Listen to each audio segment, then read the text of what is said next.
আমরা প্রায় রমজানের কাছাকাছি চলে আসছি। আরও একবার আমাদের যার যা বয়স তাতে থেকে 7-8 বছর বাদ দিলে আমরা খুব সক্রিয়ভাবে কতগুলো রমজান পেয়েছি জীবনে। আমার বয়স 68। আমাদের সময় ধরেন 4-5 বছর বয়স থেকে আমরা রোজা রাখতাম। তারপরেও 10 বছর বাদ দিই, তাহলে 58টা 60টার মতো রমজান পেয়েছি আমি। আপনারাও সেইভাবে যদি হিসাব করেন, বয়স যেটা তার থেকে যদি 5-6 বছর বাদ দেন, তাহলে কতগুলো রমজান পেয়েছেন। আমরা যদি প্লে নার্সারি থেকে হিসাব ধরি, মাস্টার্স এবং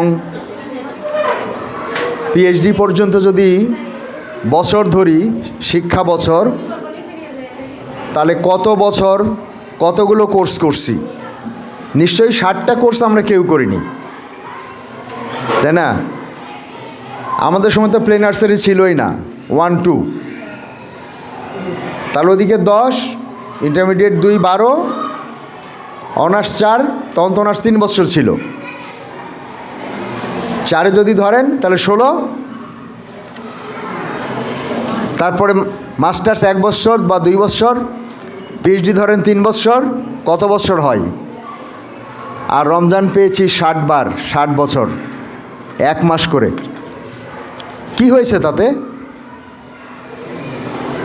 আমরা যারা রমজানে রোজা রাখি, নামাজ পড়ি, কোরআন খতম করি, সেহরি খাই, ইফতার করি, ঈদের কেনাকাটা করি, ঈদ উদযাপন করি, কি হয়েছে তাতে?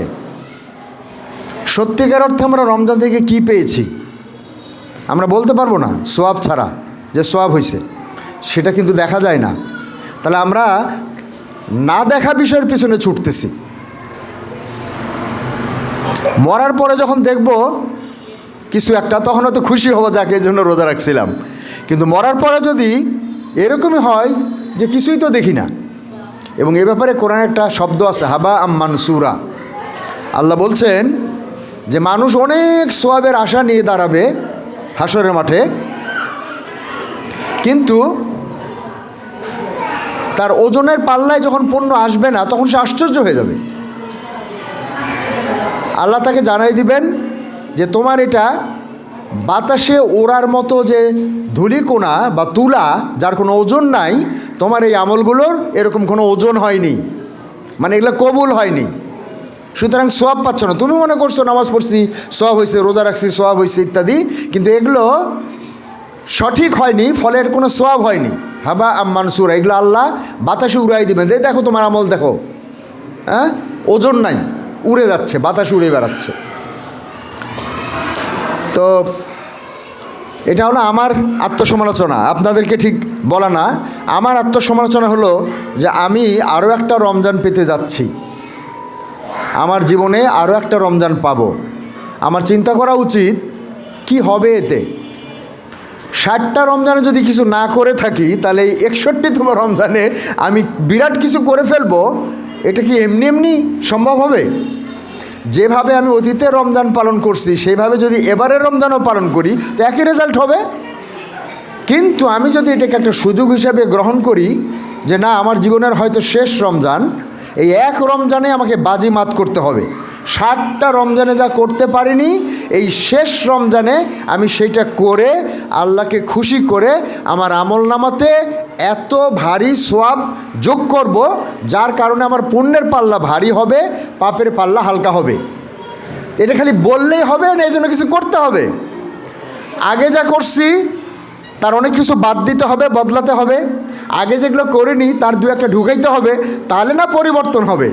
আপনারা দেশের পরিবর্তন করতেছেন, এটার পরিবর্তন করতেছেন, সেটার পরিবর্তন করতেছেন, রমজানের একটু পরিবর্তন করেন। তো লম্বা লেকচার তো আপনাদেরকে দেওয়া সম্ভব না। আমি খুব খুশি হয়েছি যে অনেক অভিভাবক আসছেন, কিন্তু আমার জানার দরকার আমাদের অভিভাবক সংখ্যা কত, তার মধ্যে কতজন আসছেন।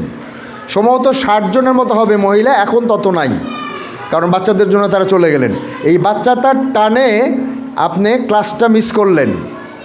এই বাচ্চার পেছনে আপনি অনেক সময় দেন, এবং এটা খুব স্বাভাবিক যে বাচ্চাটা এখন খাবে কেমন করে বা যাবে কেমন করে, এই নিয়ে আপনি অনেক ওয়ারিড, এবং আপনাকে হেল্প করার তেমন কেউ নাই। যদি অন্য কেউ ধরার থাকতো, নেওয়ার থাকতো, যদিও প্রিন্সিপাল বলছেন যে টিচার আছে ইত্যাদি, কিন্তু আপনি আস্থা রাখতে পারতেছেন না, অথবা পরিবেশটা এরকম না যে হ্যাঁ আমরা যদি এটা এরকম গড়ে তুলতাম যে মাকে যেতে হয় না, তাহলে মা যেত না, কিন্তু মাকে যেতে হয়। সেজন্য যতই বলি আপনি থাকেন, কিন্তু মা তো অস্থির, তার বাচ্চাটার নাস্তাটা ঠিকমতো হবে কি না, সে ঠিকমতো বেরোতে পারবে কি না। দেখেন, আমি বলি আপনাদেরকে, বাচ্চাদের জন্য এই অস্থিরতা এটা সৃষ্টিগত, আল্লাহ দিয়ে দিয়েছেন, এবং এ ব্যাপারে মায়েদের মধ্যে অনেক বেশি অস্থিরতা দিয়েছেন, আল্লাহ দিয়েছেন বাবাদের তুলনায়। আপনার বাচ্চার জন্য আর একটা বিষয় অস্থির হওয়ার কথা, সেটা কি অস্থির হচ্ছেন? আপনার বাচ্চাটা কি দোজক থেকে বাঁচার মতো ক্যারেক্টার অর্জন করতেছে, নাকি সে দোজকের দিকেই অগ্রসর হচ্ছে? এবং এই জন্য সে দায়ী না, কারণ সে ছোট, সে কিছুই বোঝে না।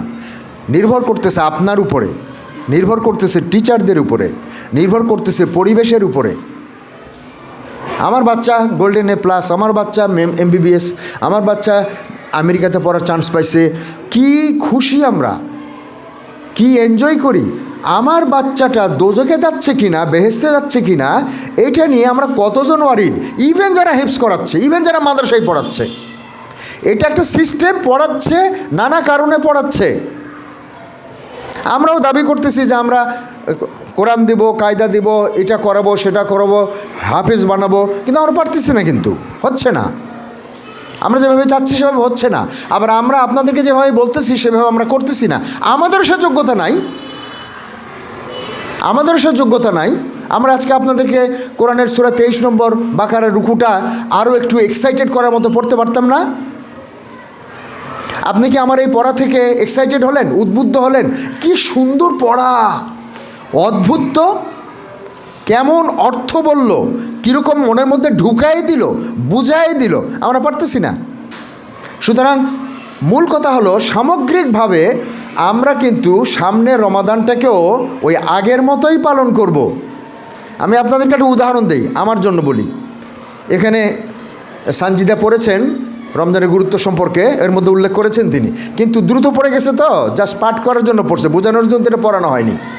বোঝানোর জন্য পড়তে দিলে আপনাদেরকে আরও সময় দিতে হবে। আমি এটার একটার উপরে যদি বলি, আমি 4 ঘন্টা 5 ঘন্টা বলতে পারবো যে রোজা হলো ঢাল স্বরূপ। মানে কি বলেন, বুঝলেন কি? আর একটা হাদিস, রোজা আমার জন্য, আমি এর পুরস্কার, বুঝলেন কি? এই যে ম্যাডাম বললেন যে বাচ্চাটাকে বাসায় পড়ায় বুঝাবেন, তার মাথার মধ্যে ঢুকাই দিবেন, আপনি কি জানেন যে এই হাদিসগুলোর মানে কি? এটা তারা কি বুঝাইলো? তা আপনি কোত্থেকে বুঝবেন যদি আমরাও না বুঝি? আপনাকে কে দিবে আর এটা? এবং দেখেন, রমজান নিয়ে আপনাকে কে ডাকছে? আর আপনারা আমাকে বলবেন, রমজান নিয়ে আপনাদেরকে আর কে ডেকেছে ইতিমধ্যে? আজকে কিন্তু 21 তারিখ, 20 তারিখও যদি ধরেন শাবানের, তাহলে 10 দিনও নাই। নির্বাচন নিয়ে কে ডাকে? ডাকে না, ডাকে না? নির্বাচনের লিফলেট আছে না নাই? নির্বাচনের খুশখুশ, ঘুষ ঘুষ, মাইকিং, এই সেই, হাবি জাবি, এক টপ টু বটম। নির্বাচন নিয়ে যারা এরকম করতে পারে, কত কোটি টাকা বাজেট নির্বাচনের। আর আমি একটা প্রোগ্রামে 4 লাখ টাকা বাজেট দিয়েছিলাম ধর্ম মন্ত্রণালয়ে, একটা প্রোগ্রামে, যে আপনার সরকারি হজ গাইডগুলোকে 3 দিনের জন্য আমাকে দিবেন,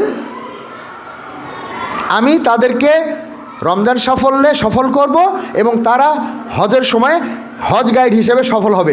যদি গাইড সঠিক গাইড হয়, উপযুক্ত গাইড হয়, তাহলে হাজিরা উপযুক্ত হজ করতে পারবে। গোড়ায় গণ্ডগোল রেখে, বীজে গণ্ডগোল রেখে আপনি ভালো গাছ আশা করেন কেমন করে? আমি তাদেরকে 4 লাখ টাকার একটা বাজেট দিলাম। তারা বললো যে স্যার, নির্বাচনের আগে আর এটা সম্ভব না, আর নির্বাচনের পরে তো 1 সপ্তাহ থাকবে না রমজান আসতে, মনে হয় এবার হবে না, আগামী বছর। আপনার আইডিয়াটা খুব ভালো, আগামী বছর আমি চেষ্টা করব। সেক্রেটারি বললেন আমাকে।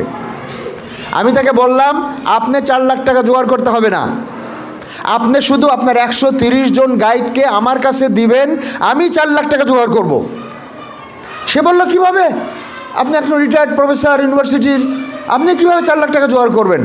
আমি বললাম আপনি আমাকে লিখিত অনুমতি দেন যে আপনার সরকারি 130 জন হজ গাইডকে আমাকে দিয়ে দিবেন, আমার জায়গায় আমার মতো করে খাওয়াবো, আমার মতো করে তাদেরকে যাতায়াত ভাতা দিব, 4 লাখ টাকা বাজেট, কারণ আমি 3,000 টাকা করে ধরলাম এক একজন গাইড, তাহলে 3 × 39, 3,90,000, আরও 10,000 টাকা বেশি ধরলাম, ধরে 4 লাখ টাকা বাজেট করলাম। আপনি আমাকে অনুমতি দেন এখনই, আমি এখানে বসে একজনকে ফোন করব, আমার কোরআন ক্লাসের এক ছাত্র, যে ভাই এরকম ব্যাপার, মিনিস্ট্রিতে আসছিলাম, গাইডদের একটা ট্রেনিং দিতে চাই, ওনাদের তো বাজেট নাই, টাকা নাই, আমার 4 লাখ টাকা বাজেট করছি, আপনি কত দিতে পারবেন? আপনার সামনে বলবো ইনশাআল্লাহ। আমি প্রথম যাকে বলবো সে বলবে স্যার আর কাউকে বলেন না, আমি পুরো টাকাটাই দিয়ে দিব। সেটা 4 লাখ টাকা হলেও দিবে, 10 লাখ টাকা হলেও দিবে, একাই দিবে। আবার হতে পারে, বলতে পারে তার সুবিধা অসুবিধা থাকলে বলতে পারে স্যার আমি 2 লাখ টাকা দিব, স্যার আমি 50,000 দিব, স্যার আমি 1 লাখ টাকা দিব, কিন্তু আমি এখানে বসেই 4 লাখ টাকা জোগাড় করে ফেলবো। সে বলে কিভাবে করবেন? আমি তাকে বলতেছি যে আমি আপনার সামনে এটা করব, কিন্তু সে বুঝতেছে না যে আমি কিভাবে এটা করব, 4 লাখ টাকা জোগাড় করব। এনিওয়ে, আপনাদেরকে সংক্ষেপে বলি, এরকম অনেক উদ্যোগ, অনেক পদক্ষেপ বাইরের, কিন্তু আপনাদেরকে নিয়ে তেমন কিছু করা হয়নি। তাই আপনাদের কাছে আজকে আমার একটা ছোট্ট পরিকল্পনা উপস্থাপন করব। প্রথমেই শুনে রাখেন, এই রাস্তাটা ঠিক হচ্ছে না, আমাদের রাস্তাটা তো নষ্ট হয়ে গেছিলো, বাংলাদেশের মধ্যে একটা সেরা রাস্তা হয়ে গেছিলো, এটা খারাপের দিক থেকে এই রাস্তাটা, এটা এখন ভালো হচ্ছে। রাস্তার উপরে যদি আবর্জনা থাকে, ময়লা থাকে, এটা পরিষ্কার করতে হয় না, হয় না?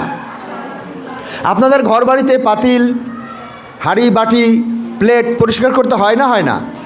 কাপড় চোপড় ধুইতে হয় না, হয় না? সব কিছু ধুইতে হয়, সব কিছু পরিষ্কার করতে হয়, সব কিছু ঠিকঠাক মতো রাখতে হয়। আপনার নিজেকে ঠিকঠাক করবেন কেমন করে? আপনার পোশাক ধুয়ে ফেলছেন, আপনার মনটা ধুইতে পারছেন? আপনার মগজ, আপনার চোখটা কি দিয়ে ধুইছেন? যখন পিজুল আসে, চোখ ওঠে, ডাক্তারের কাছে যান, ড্রপ দেয়, পরিষ্কার হয়ে যায়। আপনার আসল চোখ কি জানেন? সেটাতে কত ময়লা। আপনার এই 2 হাত কত পাউডার আর কত সাবান আর কত ডিটারজেন্ট দিয়ে ধোন, কত রকম, এবং বাজারে কত রকম ডিটারজেন্ট। আপনার এই হাত দিয়ে যদি ঘুষ খান, সুদ খান, এই হাত দিয়ে যেটা ধরার কথা না সে যদি ধরেন, তাহলে সেটা ময়লা হয়ে যায়। কী দিয়ে ধুবেন? ময়লা হচ্ছে না? আপনার পা ময়লা হচ্ছে না? আপনার পেট খারাপ হলে ঔষধ খান, আপনার হারাম জিনিস খাওয়ার আকাঙ্ক্ষা কী দিয়ে ধুবেন? রমজান হলো সেই মাস যে মাসে পরিচ্ছন্ন করা হবে।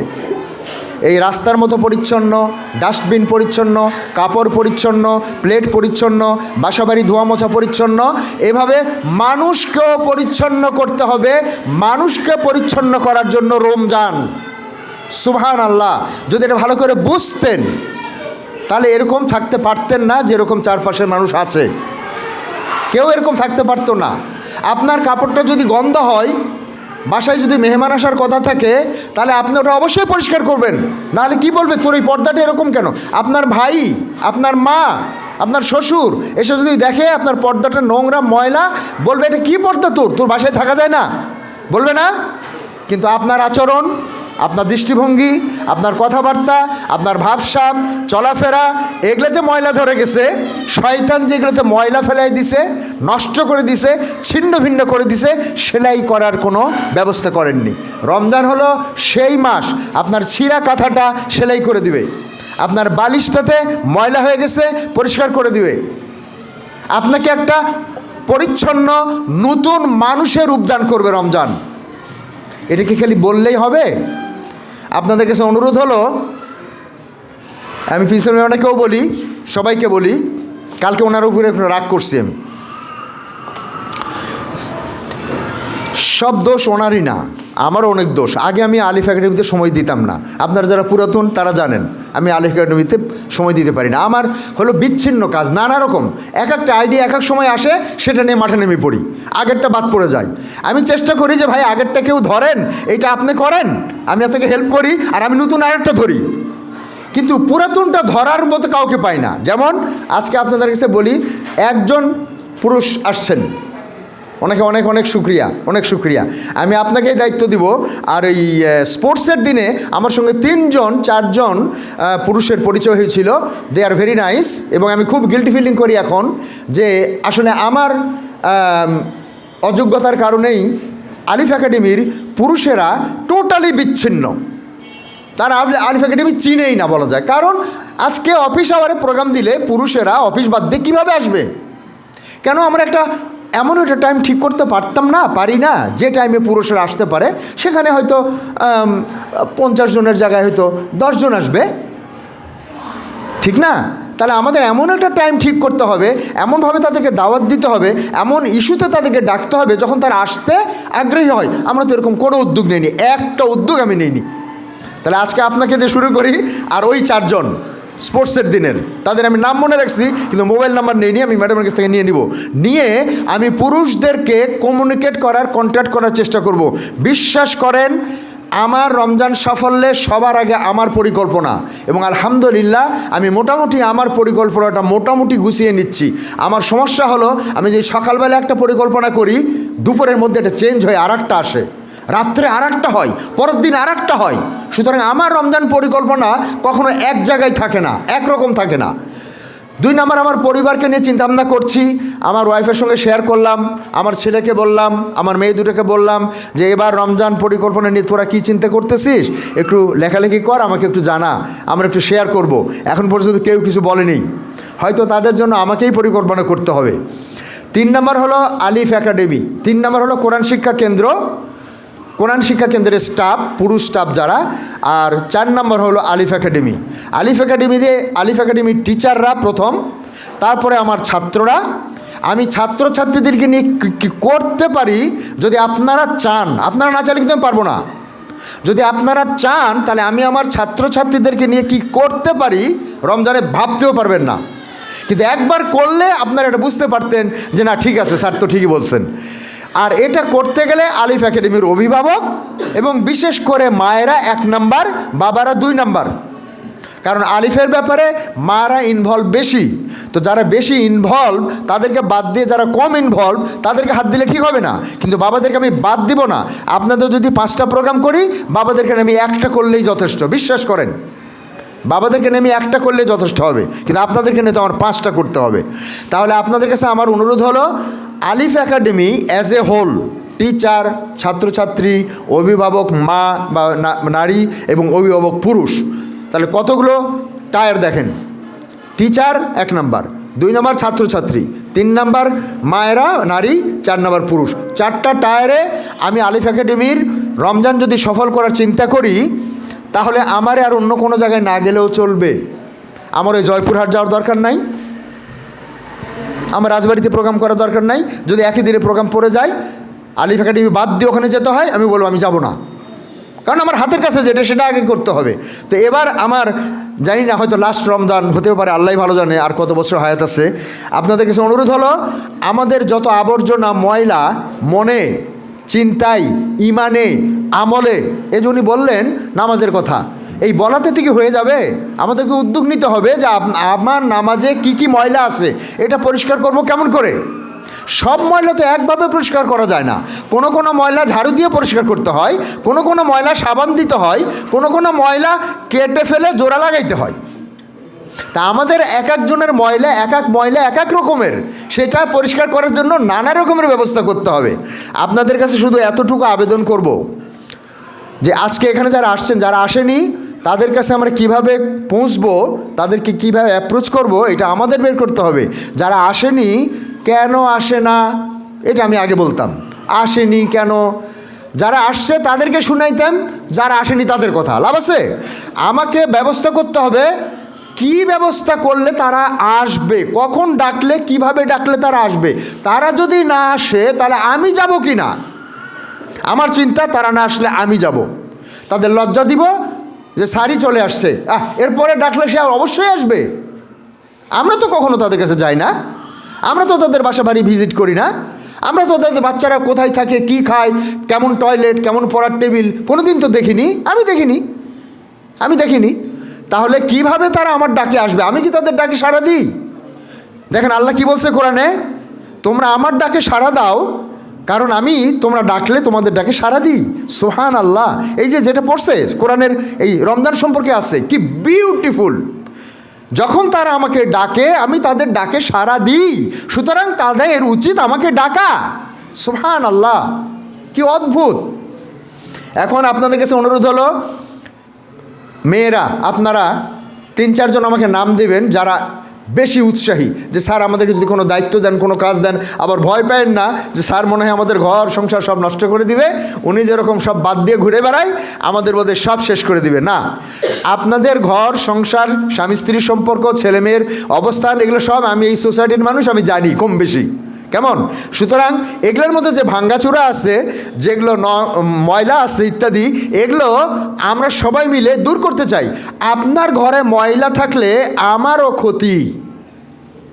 এটা আমি রমজান থেকে, কোরআন থেকে শিখছি যে আমার ঘর শুধু ঝকঝকা থাকবে, আমার ঘর শুধু পরিষ্কার পরিচ্ছন্ন থাকবে, আমার ইফতারির একেবারে ফোয়ারা থাকবে, আমার সেহেরিতে অনেক আইটেম থাকবে, আর প্রতিবেশীর ঘরে খেজুরও নাই, এই রোজাদারের দরকার নাই।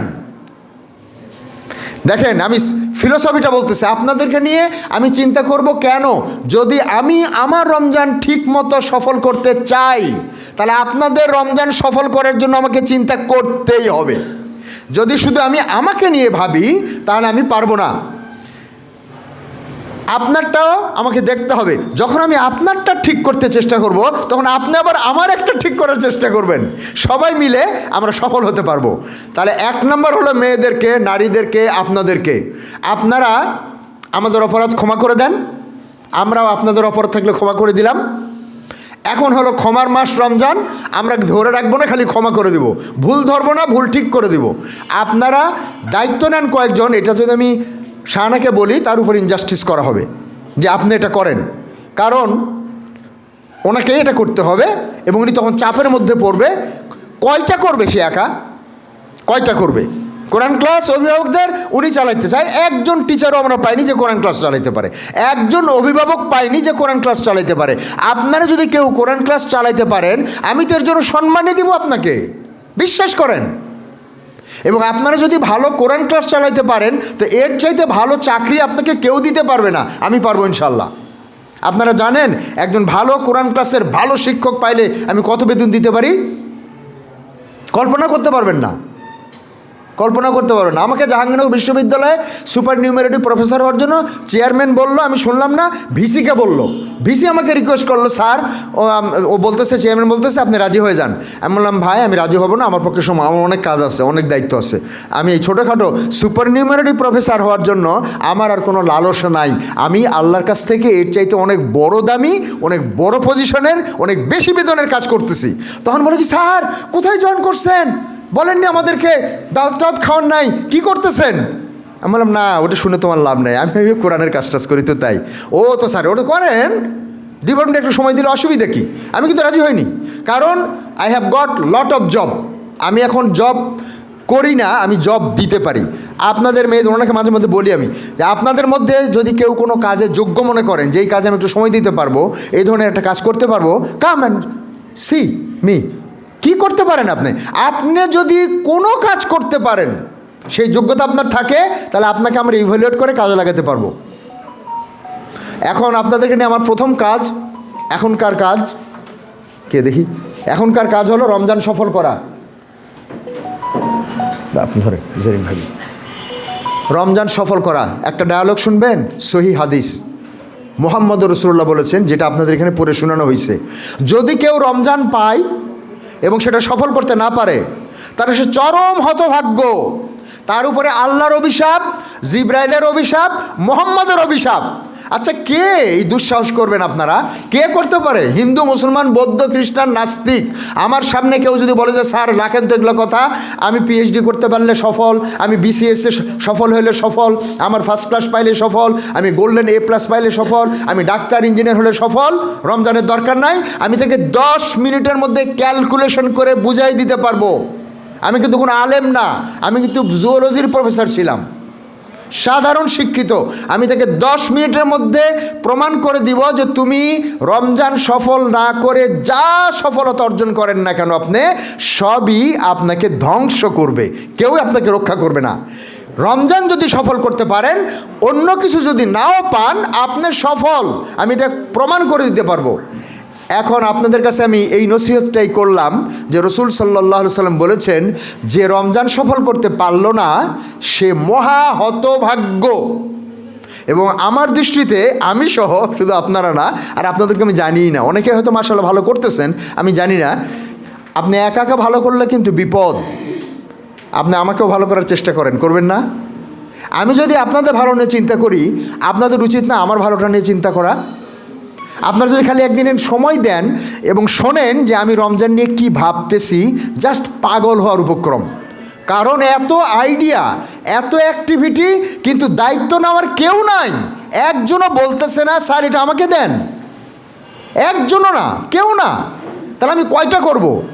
সকালে এক গাদা আইডিয়া নিয়ে জেগে উঠি, বিকেলবেলা আর নতুন আরও এক গাদা আইডিয়া আসে, রাত আসতে আসতে আমি পাগল। আমার ঘুম নাই, আমার বিশ্রাম নাই, আমার বাইপাস, আমার রিং লাগানো, আমার চোখের অপারেশন হচ্ছে 3টে, আমার হাড়হাড্ডির ব্যথা, আমার স্কিনের প্রবলেম, আমার ডায়াবেটিস। আর কি শুনবেন? এই লোকটা কিভাবে বাঁচবে? এবং তাকে যখন তার ওয়াইফ দেখে এই অবস্থায়, তখন তার কি অবস্থা হয়?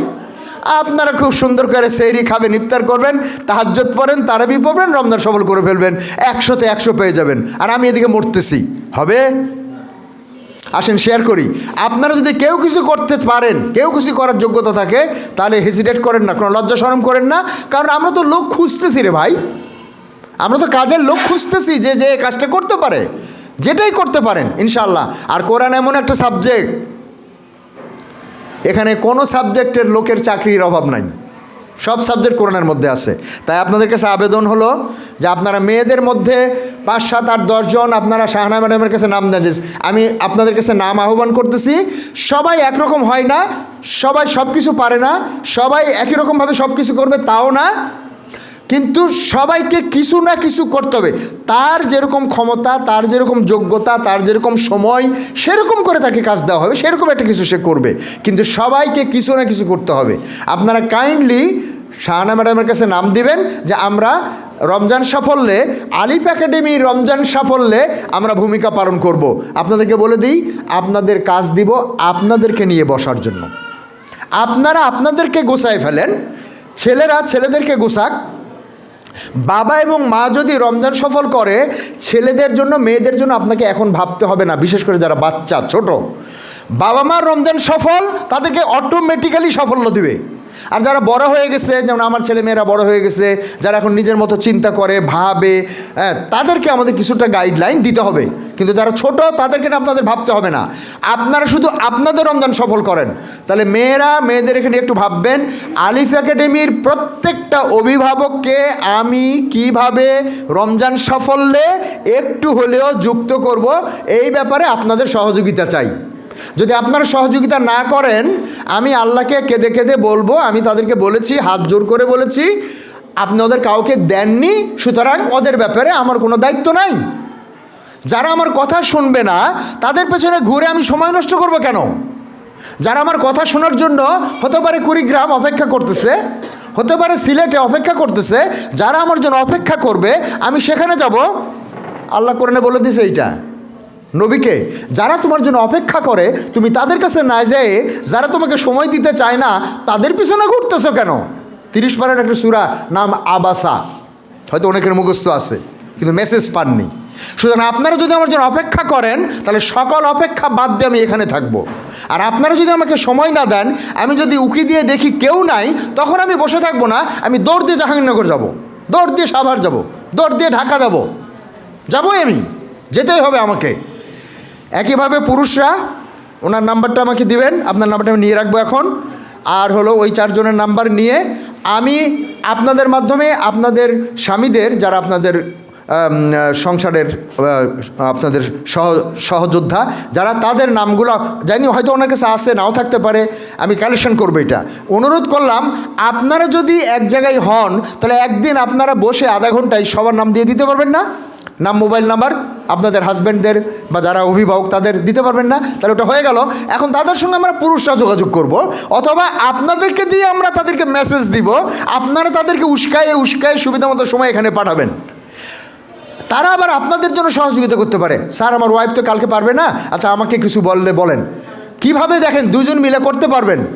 আমি ইনশাল্লাহ অনেক সহজ কর্মসূচি কর্মপ্রক্রিয়া আপনাদেরকে বলতে পারবো। আজকে সেটা ডিটেল বললাম না, শুধু এতটুকু বলি, রমজান যদি মনে করেন যে এটা আমাদের মন মানসিকতা চিন্তা চেতনা আমল এবাদত আখলাকের ময়লাগুলো দূর করে দেওয়ার মাস, 11 মাস ধরে যে ময়লাটা জমে গেছে এই ময়লা কেউ দেখার আছে?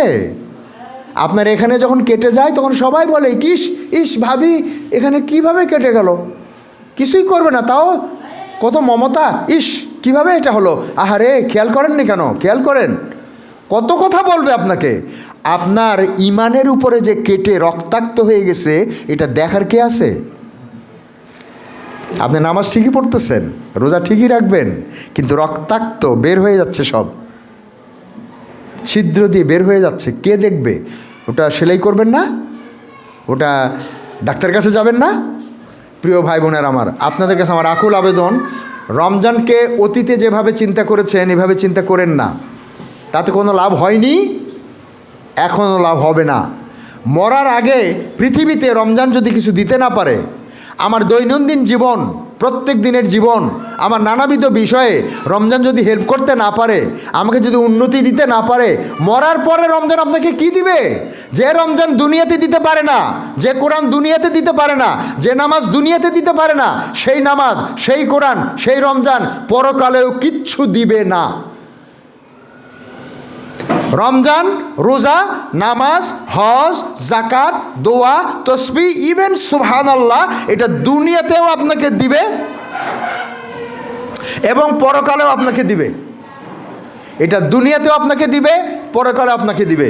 তাহলে সেই আশা নিয়ে আমি আপনাদের কাছে অনুরোধ করছি যে আপনারা দয়া করে এবার রমজান সাফল্যে আলিফ একাডেমির পাশে দাঁড়ান। আপনারা সবাই মিলে আলিফ একাডেমির পাশে দাঁড়ান। আমরা সবাই মিলে আলিফ একাডেমির একটা সফল রমজান এবার উপহার দিই ইনশাআল্লাহ। আর আমার যা কিছু করা দরকার, যেভাবে আপনাদের পাশে থাকা দরকার, যা আপনাদের ডিমান্ড আমাকে বলবেন, আমি আমার ডিমান্ডটা জায়গা মতো বলে দিব। এবং তিনি আমাকে আশ্বস্ত করেছেন যে তাকে খুশি করার জন্য কোনো ডিমান্ড যদি আমি তার কাছে করি তাহলে সেটা তিনি অনুমোদন অবশ্যই দিবেন। আল্লাহ আমাদেরকে সাহায্য করুন। স্লোগানটা মনে রাখবেন, জীবন সফল করতে চান যদি রমজান সফল করেন, 1 মাস সফল করবেন, 11 মাস সফল করতে হবে না, বাকি 11 মাস তিনি সফল করে দিবেন। 1 মাস সফল করেন, আর 11 মাস সফল করছেন, রমজান বাদ দিছেন, তাহলে আপনার জীবন শেষ, হতভাগ্য। আসেন আমরা সবাই মিলে আলিফ একাডেমির আঁচলে আমরা এবার একটা সুন্দর রমজান উদযাপন করি, যাতে আমরা সবাই বুঝতে পারবো যে স্যার আপনি যেটা বলেছিলেন সেটা ঠিক। আর আসলে আমি আমার থেকে কিছুই বলতেছি না, সব কিছু আল্লাহর বলা, তার এই কোরআন থেকে। আল্লাহ রাব্বুল আলামিন আমি যা বললাম তার ভুলভ্রান্তি মাফ করুন, এবং যা সঠিক বললাম সেটা আমাকে সবার আগে, আমার পরিবার, আমার আত্মীয়স্বজন, আমার বন্ধুবান্ধব, আমার প্রতিবেশী এবং আমার কোরআন শিক্ষা কেন্দ্র এবং বিশেষ করে আলিফ একাডেমিকে একটা সফল রমজান উদাহরণ হিসাবে উপস্থাপন করার তৌফিক দান করুন। ওয়াখির দাওয়ানা আলহামদুলিল্লাহি রাব্বিল আলামিন। আসসালামু আলাইকুম ওয়া রাহমাতুল্লাহি ওয়া বারাকাতুহু। এখন আপনাদের যদি কোনো প্রশ্ন, কোনো মন্তব্য, প্রস্তাব, পরামর্শ থাকে, আমি নামগুলো কিন্তু 1-2 দিনের মধ্যেই নিব।